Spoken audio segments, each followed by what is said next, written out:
All right, if we could all stand, take our hats off for the pledge.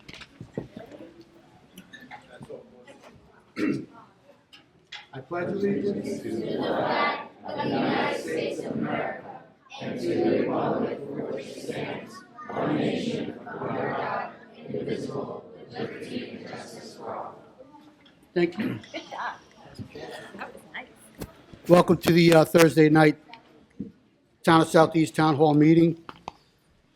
Please take notice to the exits. There's one behind you on each side. There's one behind us over here. Please put all electronic devices on vibrate. Kathy, can we get a roll call? Yes. Councilman Cypress? Here. Councilman Larka? Here. Councilwoman Lewis? Here. Councilman Mazzata? Here. Supervisor Durante? Here. I'd like to make a motion to close the executive session with no action taken. Second. All in favor? Aye. All right. So we can get right into our work session. And here we are again. Kind of funny, huh? All right. So today what we're going to do is we have a proclamation for the Brewster Bruins 10U football team. Another undefeated season. Pretty wild, guys. How does it feel? Good? Yeah, awesome. All right. So what I'm going to do is this is a coach request. So I'd like to start with a special note about the 10U team mom, Jen Newman. That's her over there in the corner.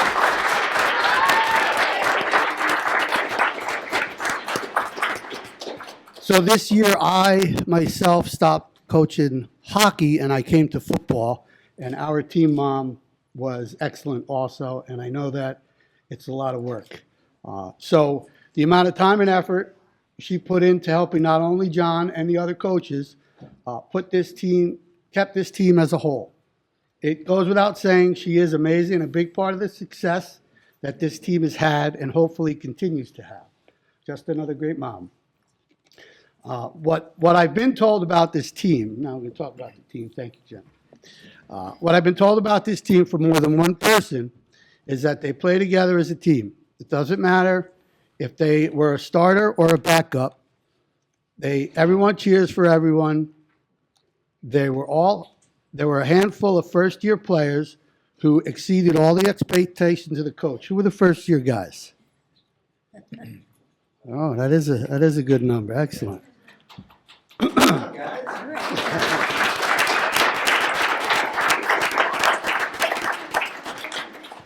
And your coaches are very excited to see how you guys grow and what the future holds for you. So keep it up. Another coach said, what truly sets them apart, what becomes obvious every single Sunday, is they play for each other. They lift each other up, they protect each other, they defend each other, they celebrate each other. There is a selflessness in the way that each player takes to the field, something you can't teach in a day, a week, or even a season. It comes from long, hot summer practices, from late weeknight sessions after homework. That's always good. Make sure you do your homework, or you can't play football. All right? He also said, great accomplishments don't happen overnight. They happen through process, through time, through commitment, through choosing to show up again and again. And the formidable 10U Bears are living proof of that. In fact, some might even argue that the difficult to defeat meaning of formidable doesn't go far enough as a description, because for the past 3 years, I was wrong. I said 2 years last week. For the past 3 years, this group of young athletes hasn't just been tough to beat, they've been impossible to beat. 3 years, 3 seasons, and not a single loss. That's pretty impressive, guys. So this year, who'd you beat in the championship? Somers.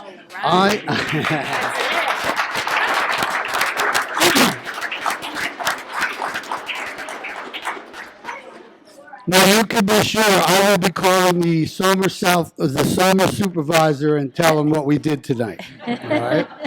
I love to let them know where we stand. I also understand you guys played at MetLife. That's 2 years in a row, right? Congratulations. And I think at this point, you could beat either the Jets or the Giants. So Especially in keep the it fourth up. quarter. So a little something for me. Sometimes during the season, things happen, especially when you're good. You don't always know why, they just happen. What makes you stronger is how you respond to those moments. And I'd say, as an undefeated season, it's a really good response. You guys are putting Brewster back on the football map. Teams and towns are going to come after you. And sometimes it's tougher to be on the top. They're going to be looking for you. Stay together as a team, remain coachable, and keep having fun beating these other towns. All right? Thank you, guys.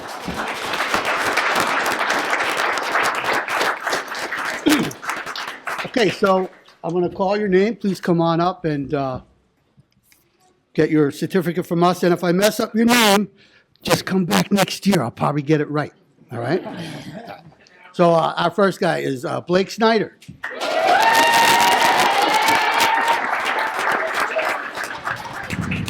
right, Blakey.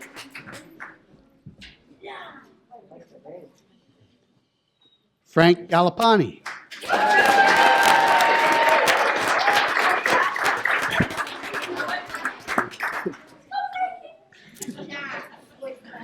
Zachary Fox.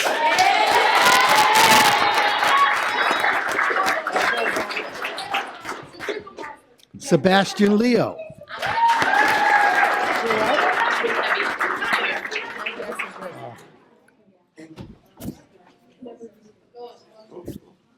Sorry. No, I messed Yep. up. We'll do her. It's okay. Nathaniel Nightgo.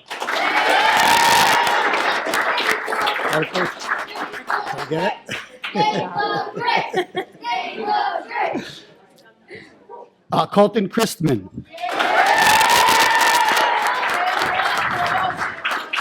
Santa Claus. Mason Newman.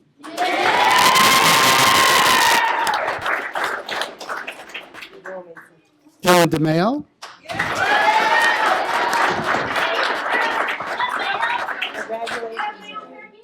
Luke Marenza.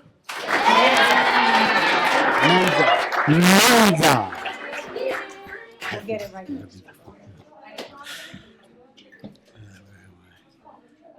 Trevor Guan.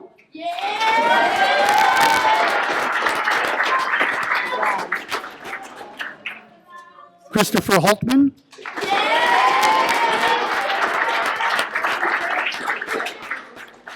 Good job. Luke Curley.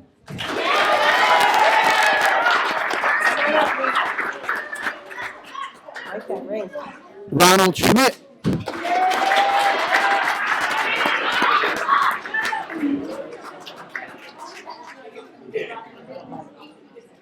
You're welcome. Declan Rogers. Good job, Declan.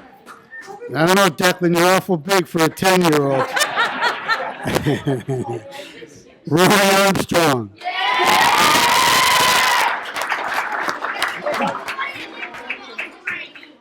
Connor McGregor.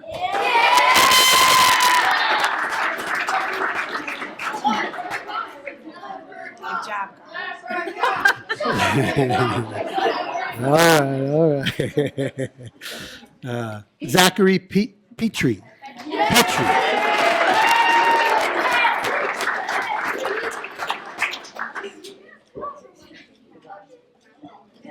Enzo Chikadis. Look at that head. That is a lovely head of hair, Zach. Enzo. Connor Hannenberg.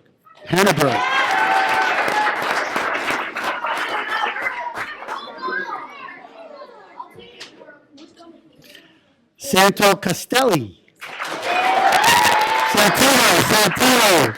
Sorry, Santino. Congratulations.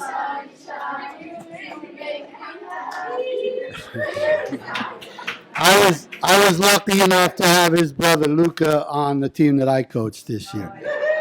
And Donald Pandesikia Jr.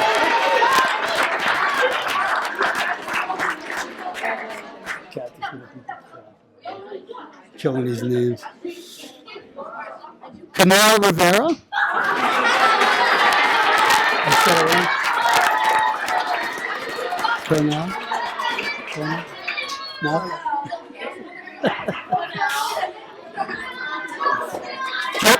Joseph Bosalt?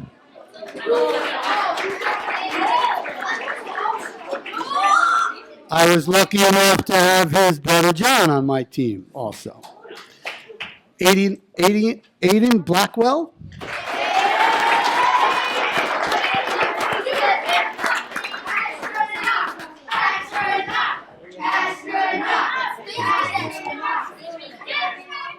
George Antonescu. George Antonescu?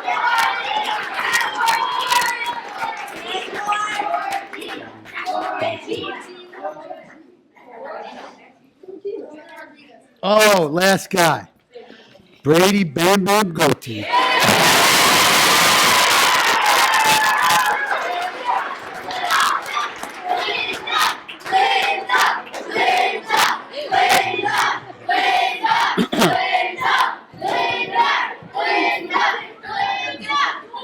Hey, I really appreciate all you guys coming here. I know this might not seem like such a big deal to you, but it is. It's a big deal to the people that are standing around you, that bring you to practice all the time, and listen to you cry and complain.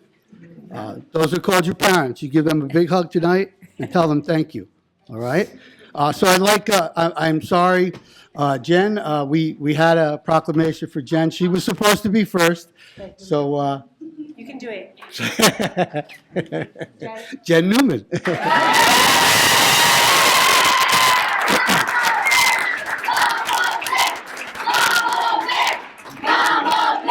All right.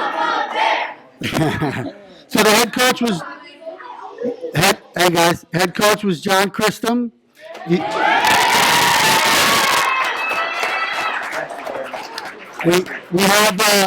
Sorry coaches, we didn't make one for all of you. We made one for the team. But I would like to say that Jeff Schneider was an assistant coach. Chris Rivera was an assistant coach. Mike Castelli was an assistant coach. Luckily, I coached with Mike at the 9U level with his son Luca. That was great. Curtis Menza, John Curley, Frank Galpani, and Jamie. I'm gonna mess it up. Nice guy. Those are the coaches. Thank you very much.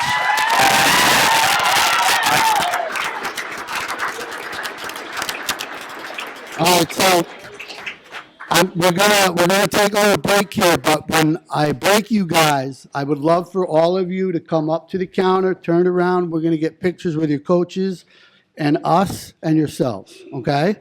So I'll make a motion to take a 5-minute recess. Second. All in favor? Aye.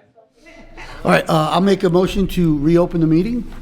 Second. All in favor? Aye.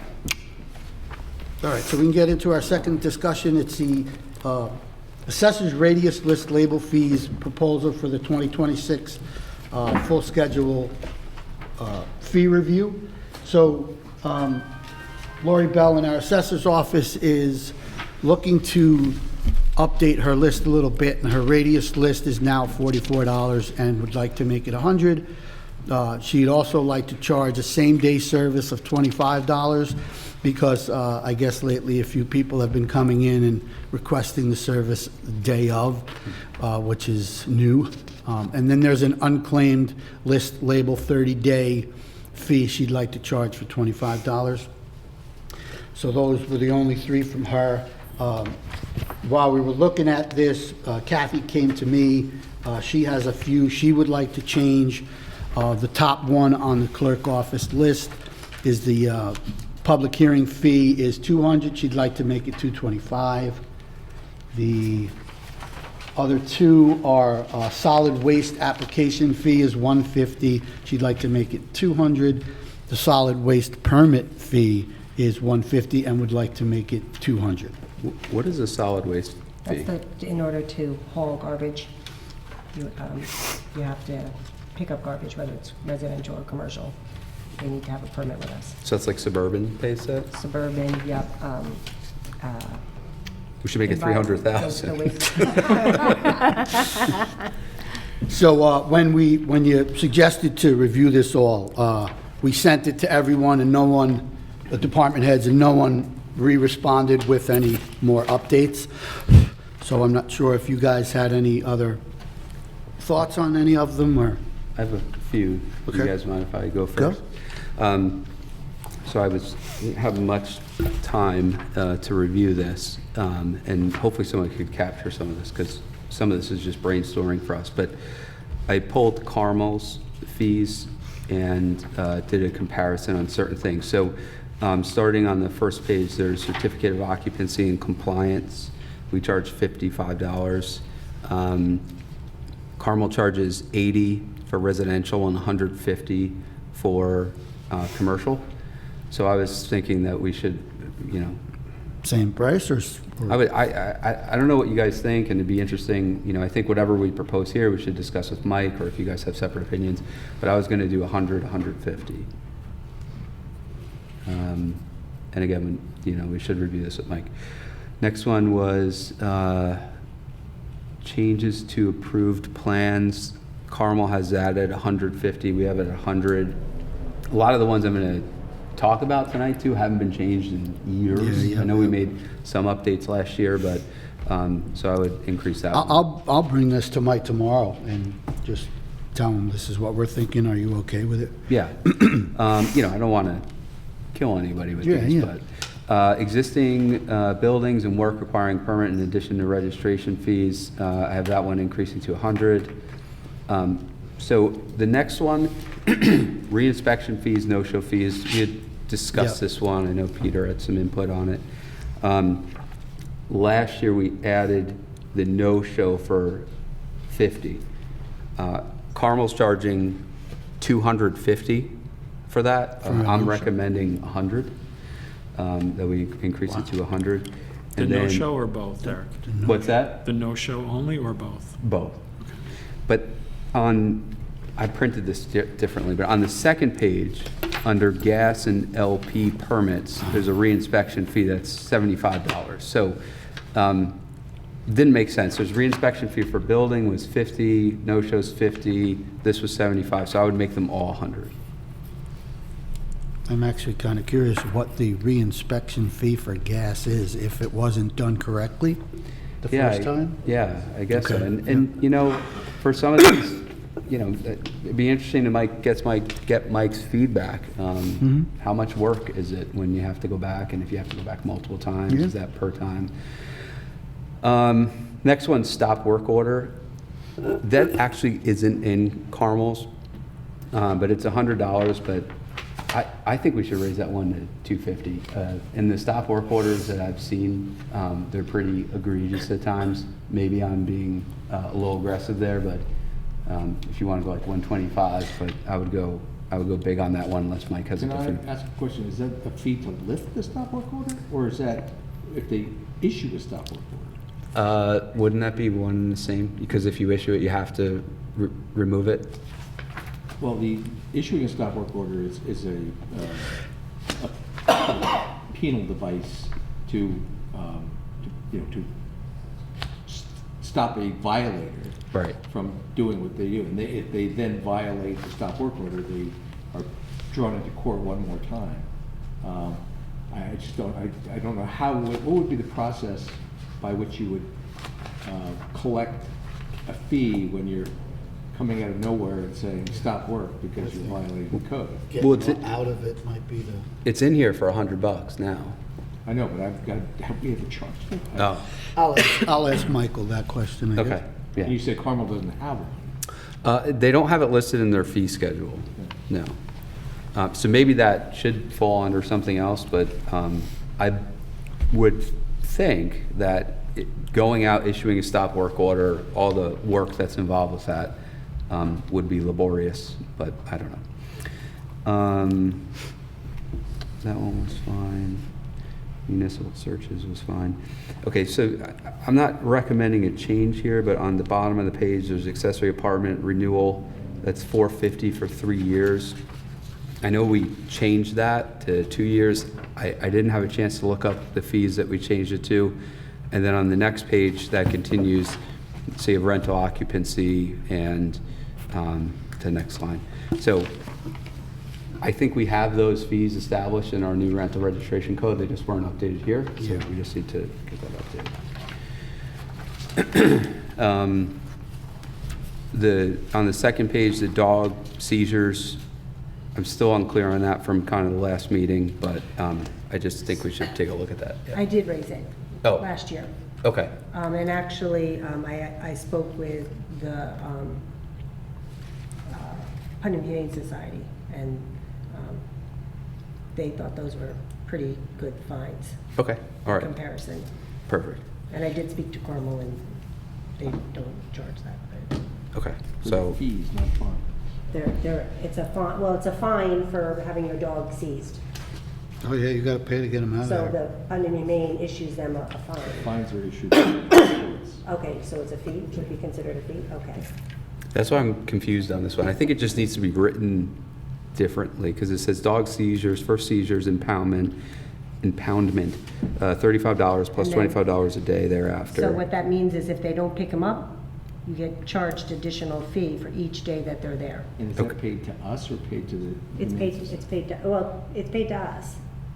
I mean, it's not paid to us directly, the Humane Society gets it, and then they give it to us. They do get a portion of it, but they give it to us.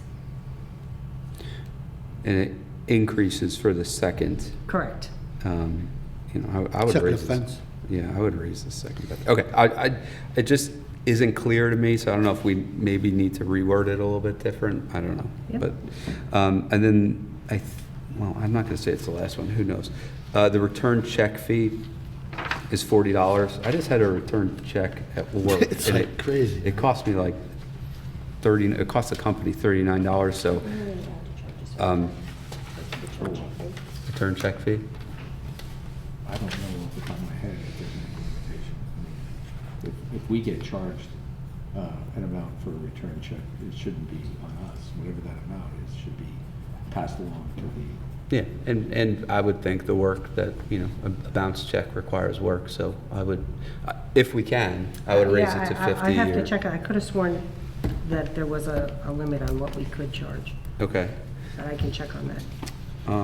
There's there's something about paying your taxes late. Oh, delinquent tax notification fees. What page? That's the last one, I think. Tax receiver's office, delinquent tax notification, $2. 2%? Oh, I see, okay, yeah. I don't know, shouldn't that be more? $10. I assume that requires a lot of work by the tax receiver's office, and maybe you could ask Anne Marie if we're even allowed to increase that. I would. You know what, we talked about that one day because someone was complaining about the $2. Because it wasn't, yeah, I'll talk to her about that. I mean, it probably costs us more than $2 to charge $2. I would think so, yeah. I'd make it 0 or raise it. Yeah. And like, is that a one-time thing? Is that, you didn't pay your taxes, you get a notification? Like, how many, it's not like a monthly thing. I think it's, if they don't pay their taxes, she sends out a letter. And Okay. that's the fee. Okay. And I believe they also pay an amount for not being on time, taxes. Yeah. That's it? That was all I had. Anybody else? No? All right, so I'll talk to Mike and Anne Marie. And if they're good with what you're suggesting, I would just then, we'll put it on the organizational meeting. Yep. And see if they have it, well, you already asked if anyone. Yes, and he didn't like, but if I ask him specifics, you know, I'll get his answers. Okay, so with that, we go into our next discussion. And it is about the future of our town hall. I have been looking at this for some time. I'm not the best presenter, so I'm gonna do my best here. Because this was, you know, Tony started to try to save some money for this because the village was a very strong possibility. at the time. So I'm just trying to move forward a little bit. I think if you hit this button, it should go full screen. This one here? I believe so. Okay, perfect. Oh, there you go. Oh, I see something different, that's good. Okay, so, like I said, I wrote something out, so I don't get long-winded and miss what I'm trying to say.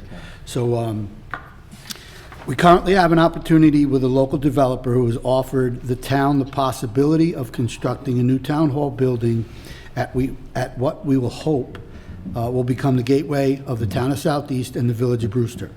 The proposed site is 1037 Route 22 in Brewster, the former barn bowling alley. And if you are thinking to yourself and remember that you're just as old as I am, it later became the OTB facility. The property is now state-owned and available for purchase at a significantly reduced price due to the condition of the existing building. After discussions with the developer and Will, we would like to go towards an agreement of terms. The general concept of those terms within making these conversations is the developer would acquire the property, construct a building tailored to the town's needs as the project, and that would be no investment from the town. We would just basically have to agree to what his terms are, and he would have to agree to what our needs are. And, you know, depending on what you guys feel today, then Will and I will start taking the next step on figuring out how we can approach that. So as the project nears completion, the town would begin paying a lease. Then in 2030, I'll tell you about 2030 in a second, the town would purchase both the property and the new building at the price the developer invested. He's looking to basically sell it to us for what he put into it. So currently, the estimate the developer has gotten from people that he brought in to go through everything is short of $7 million. Do you want to your slides? Yeah, this time I want to show you the last slide. Well, you have some of these numbers on here. Yeah, that's why I wanted to put them up. Yeah, so it says 8 million here, but the reason I'm saying 7 is because we have a couple of properties, but I'll get to that in a second. So, here we are. Currently, our building at 1360 Route 22 requires numerous repairs, some more urgent than others. Our location at 1 Main Street also needs significant work. When considering all required upgrades and necessary upgrades, including plumbing, electricity, ADA compliance, parking, HVAC, security, communications, and other essential improvements, the estimated cost between the two buildings is approaching $200,000. Since I've been here, both of our buildings have required operational repairs, which obviously increases our expenses, and consolidating into a single location would reduce costs, especially with newer equipment, improved security, and fewer items requiring repairs. So, in the last slide here, these are the main numbers. We're kind of estimating this building and Main Street relatively moderate. I think 67 Main Street is too high, but we just put those numbers there to kind of give us a general idea of what the numbers were. So that total, if we were to get those prices, is $1.5 million. We have a $2,200,000 bond maturing in '27, and we have a $2,003,000 bond maturing in 2030.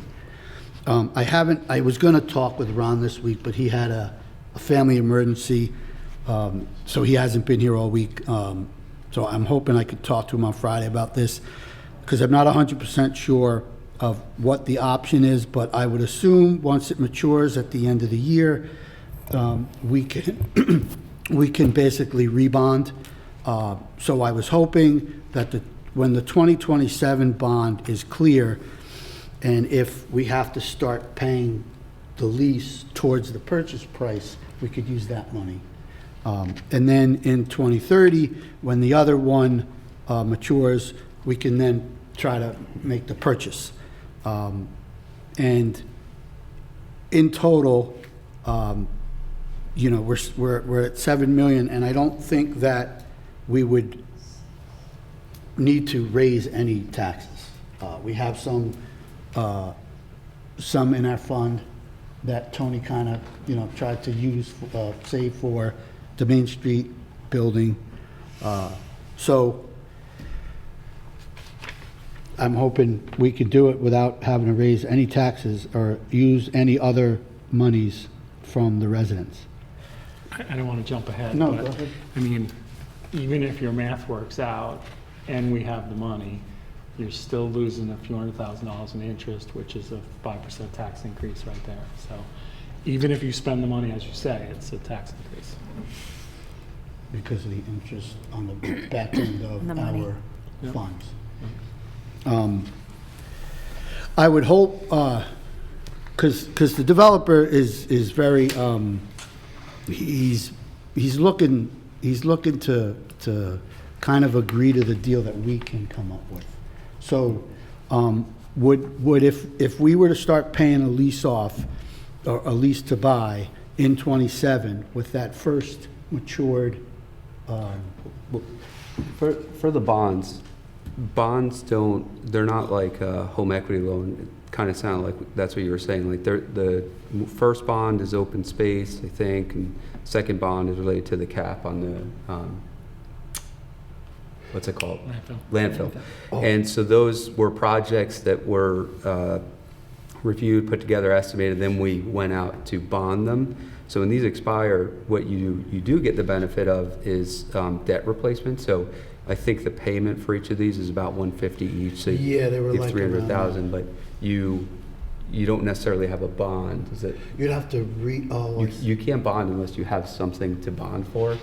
so the project would have to be done for us to rebond that money. You'd finance buying the building, and I think you're saying you would use that savings to do it, but I don't know that the math works out. And to do a bond, I believe, and Will or bond counsel can correct me, if you do a bond to purchase something, it's subject to referendum. If you do a bond to renovate or do work within what you already own, I think it's permissive referendum. I could be wrong. So you could pay cash for the building, you wouldn't be able to bond it. And you can't get any, like you said, you can use the funds, the expenses that we have, and use that to pay the rent once they've expired. But I don't see how you can bond any of this unless you went to referendum. Okay, so that, like, those are the big questions I need to talk to Ron, and, because Will's also suggested a bond council. We have bond council. Yeah. When we have a, Talking to when we them. have a roadmap, we will bring our, the bond council is Barclay Damon. We use them for our GO bonds, as well as our bond anticipation notes, things like that. And they would have the expertise to guide us as to how this kind of a transaction could be brought to reality. Excuse me. Yeah, I don't, there's not enough. Yeah, this is. Numbers here at I'm this throwing it point. out so that you guys can tell me what your I- thoughts are, and, because the reason, and I got a whole thing here, I might even go through it, because I think we all know that, this building is tough. Yeah. It is extremely tough, and I'm kind of feeling it more now for some reason. But like, it's tough for me to break from here to get down to 1 Main, and, when there's not eyes there, I not- No, get the, no. but we're talking $10 million versus an inconvenience. Like, we just need to do more math, that's all. So And Nick, I don't think I completely grasped what the deal would be with the builder. Can you just, Yeah, I mean, I don't- have questions on that too. yeah, I don't, I didn't quite, I think I just need a little What clarification. he would do is he would basically attain the property himself. So he would own the building? Yep, the land. Okay, They'll tear the building down. Right, tear the building build it up. But we would contract with them, he would build the building to our specs. And not until the building's almost completed would we need to start paying him. But we would be contracted that when he gets to that point, we have to start paying. Right, well, two questions on that, like, why would a developer do this for a Yeah. dollar profit? right. I mean, that feels weird to me. We've The asked guy's that gonna spend question $10 million too. to make a dollar? Like, Yeah. that doesn't add up to me. And it feels like you're asking us to sign up for an unknown number. It's That was my whatever his concern. costs are plus a dollar. Well, I don't know what his costs are gonna be. And how do we and what control is those? his- Yeah. What is his motivation to save money on the project when we're paying whatever he spends? Yeah, I can't speak for the developer, but I think that that particular piece of property has,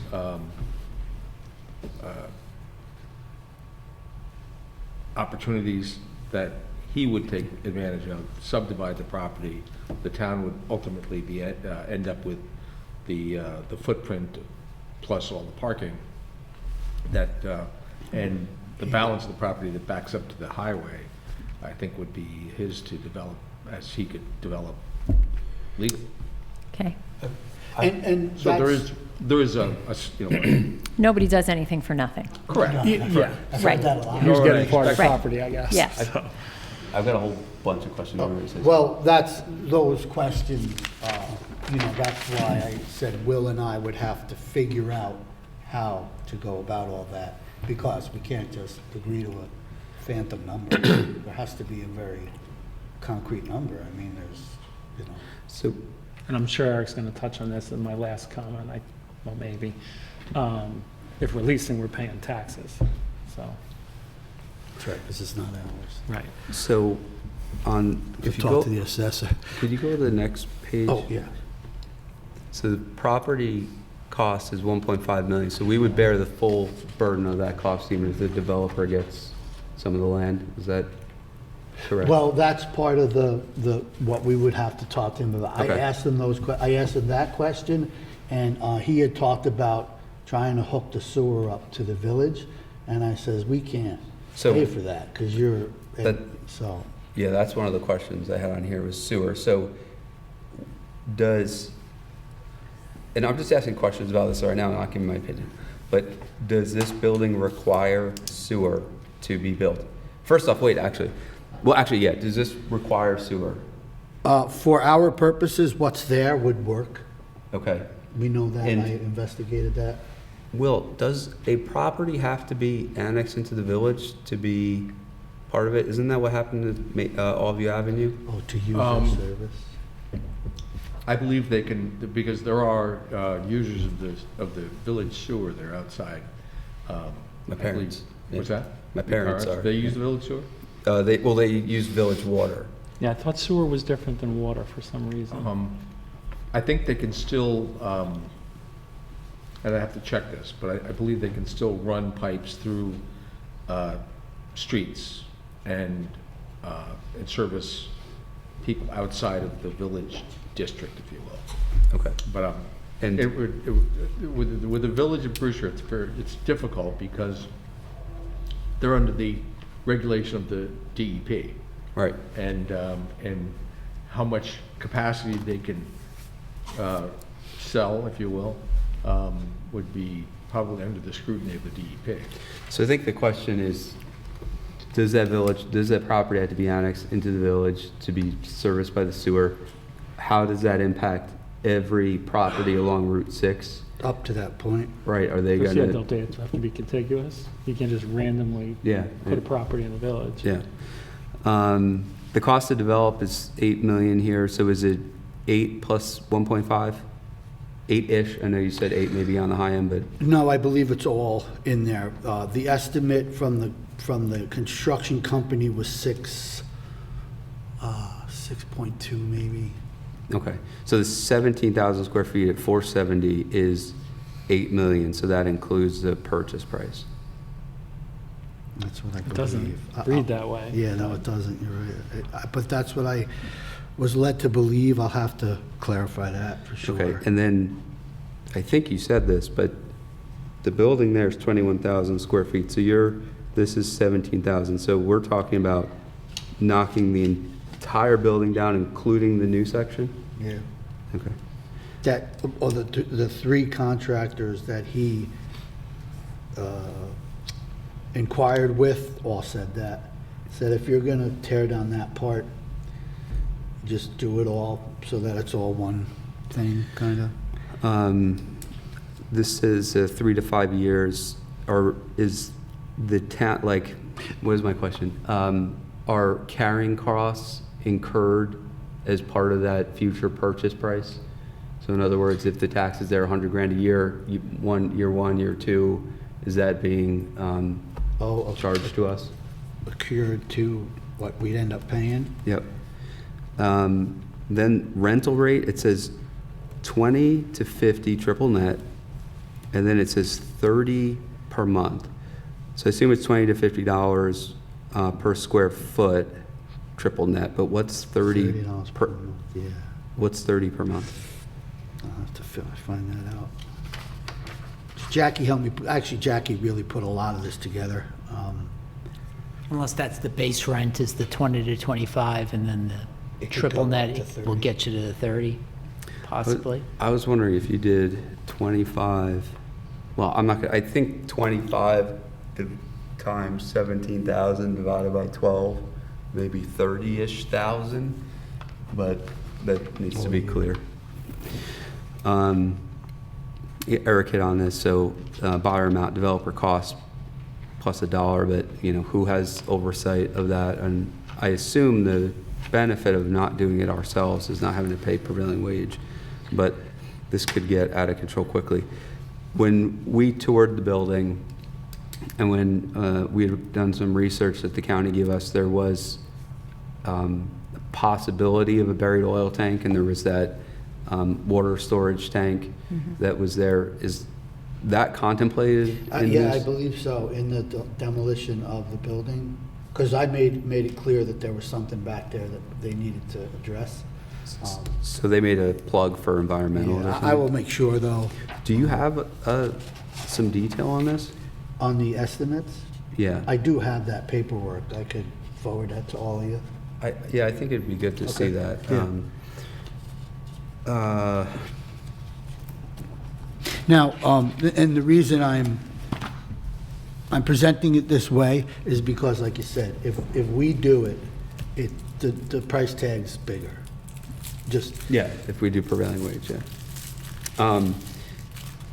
But then we could sell the back lot. Well, and that was, you know, ideally, we spoke about some community benefit in this project, right? And that space was, you know, you could be trading space that we talked about. Doing I think, something yeah, that would return to the community, whether it be rec space or, you know, I think there was some talk about a dog park or something. You know, we were just throwing ideas around, but I think ideally, whatever space we're looking for, I would like to see some return to the community, whether it be through revenue or through, you know, whatever it is. yeah, whatever project that we can, would be a community benefit.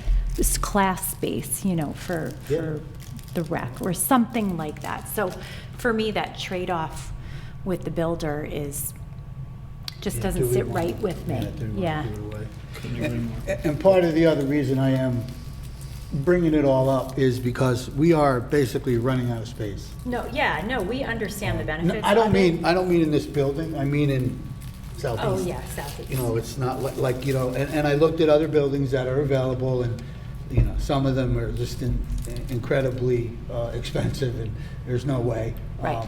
You know, and to start from dirt, I don't know, you know, I don't do that kind of. I think we're looking at a tremendous expense, no matter what happens. I would just like to see some more benefits for the community if we're gonna spend this kind of money. Nick, the way I look at it is it's significant expense.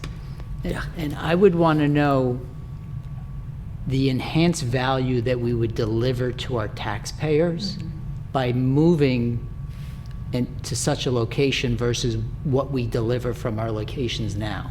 So to invest that much, I hope it would be a dramatic increase in the delivery of services, which I would be shocked to say that it would, because I think we deliver them pretty well right now.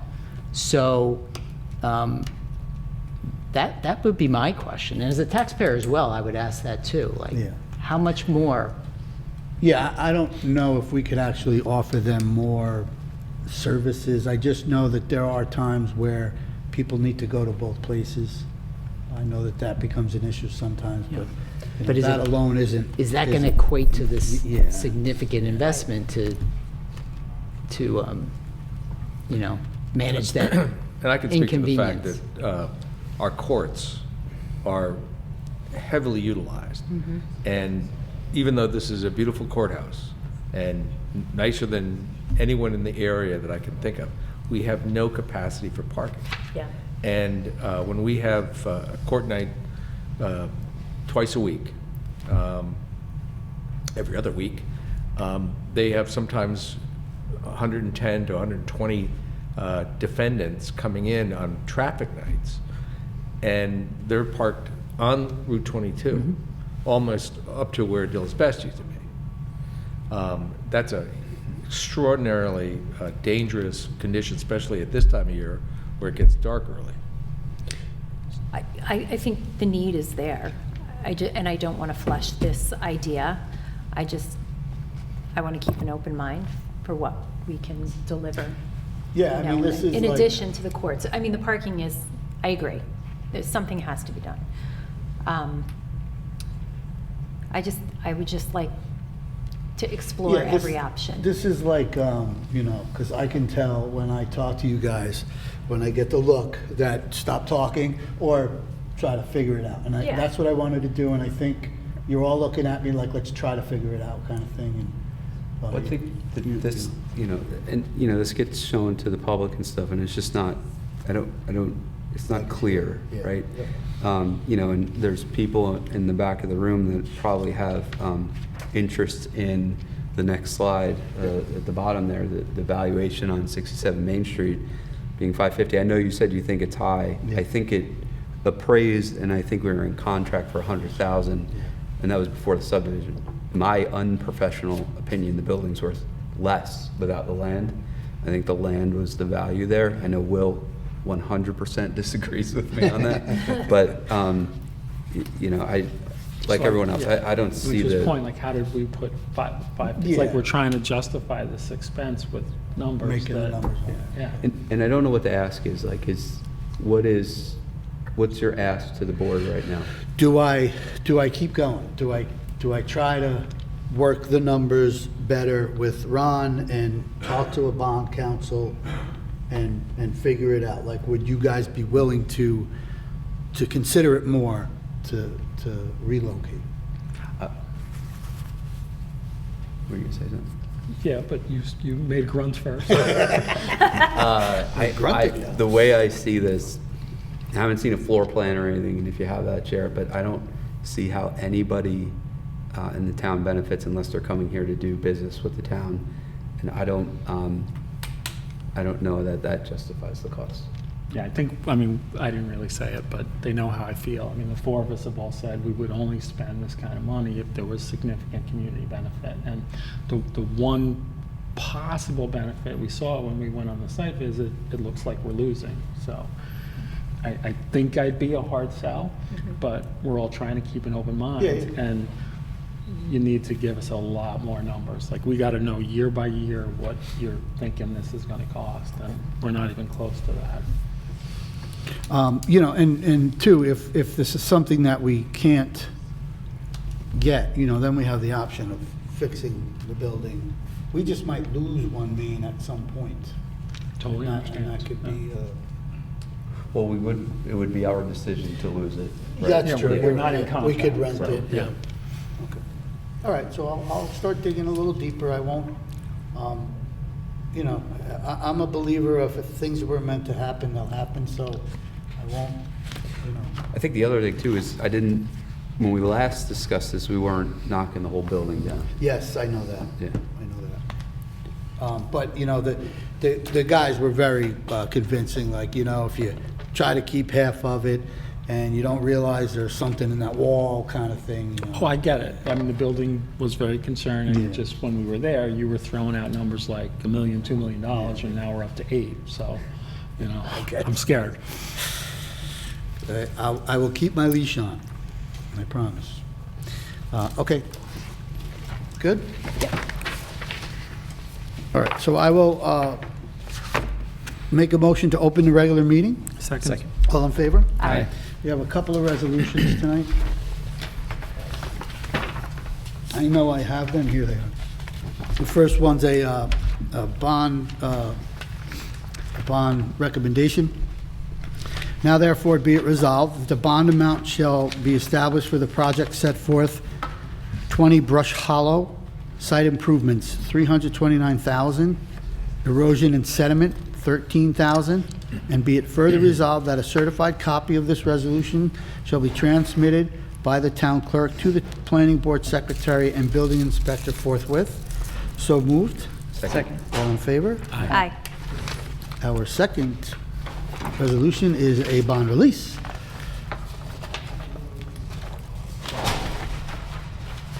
Now therefore be it resolved that the bond amount is hereby established for the project set forth below.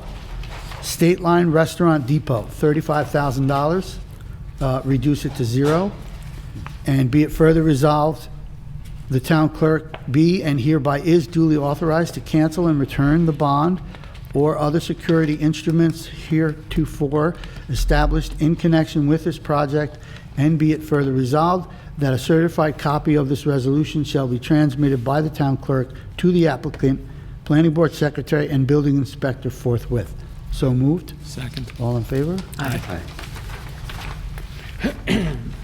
Okay, so we could go into any new business if anyone has. I probably should have sent an email on this. It just popped in my mind on the way over here. Wendy, I know you're working with special districts, doing the quarterly updates. Thank you. Yeah, thank you. I'm just so concerned about these PFOA reports that come out. And there's a few districts on there that Yep. I keep That- seeing. that Like, flag. what's the trigger for us to email them or send them a letter or something? So Send The the residents. residents. Yeah. I think they get notified by VRI VRI. does send Once out. I can't remember what the threshold is, but they do get notified. They're all And I rules. think it was 2 districts that hit those numbers. yeah, it's Spring House. Spring House and, Fox. yeah. Peaceable is actually. right. Yeah, they It's have over a, this they month, have a, yeah. I think it's a moving target threshold, but there's a threshold where It's- those it's- they have to be notified.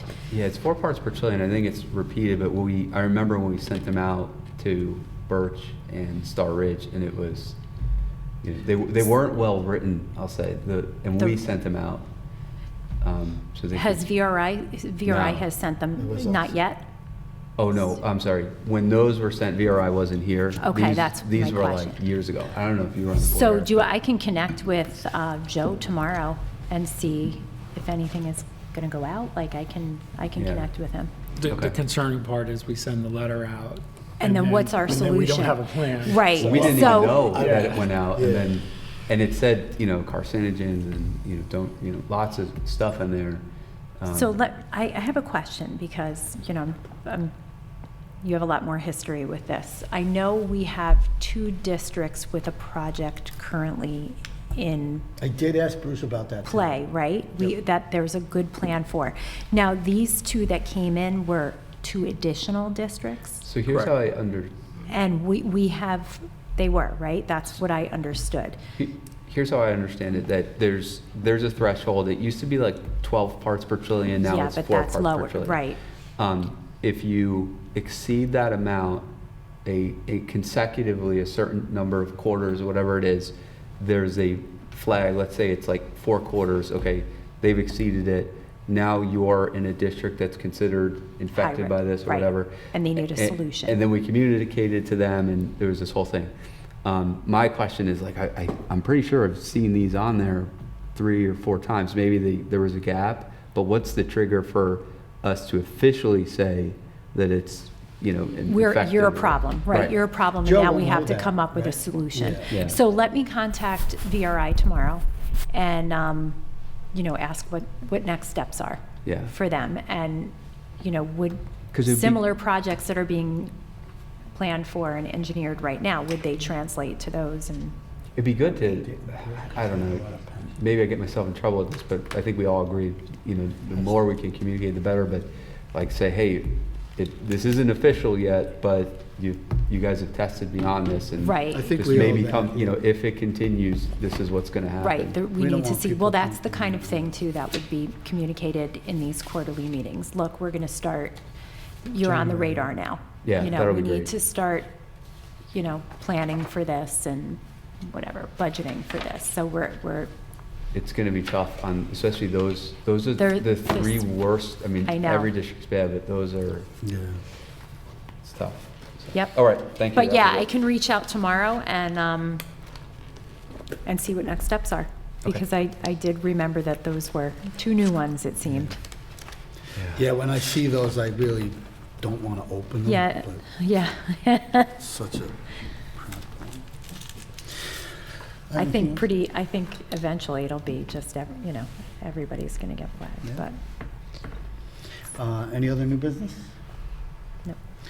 So if anyone from the public would like to come up and make a comment? Scott? Scotty?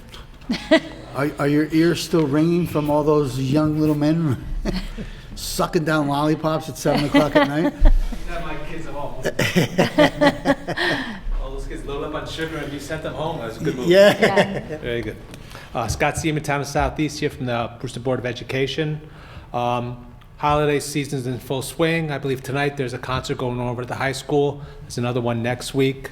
And then, of course, I'm sure all the little schools are going to have all the little things with all the little kids. And I'm sure if you haven't, you're going to be at these things. So please enjoy.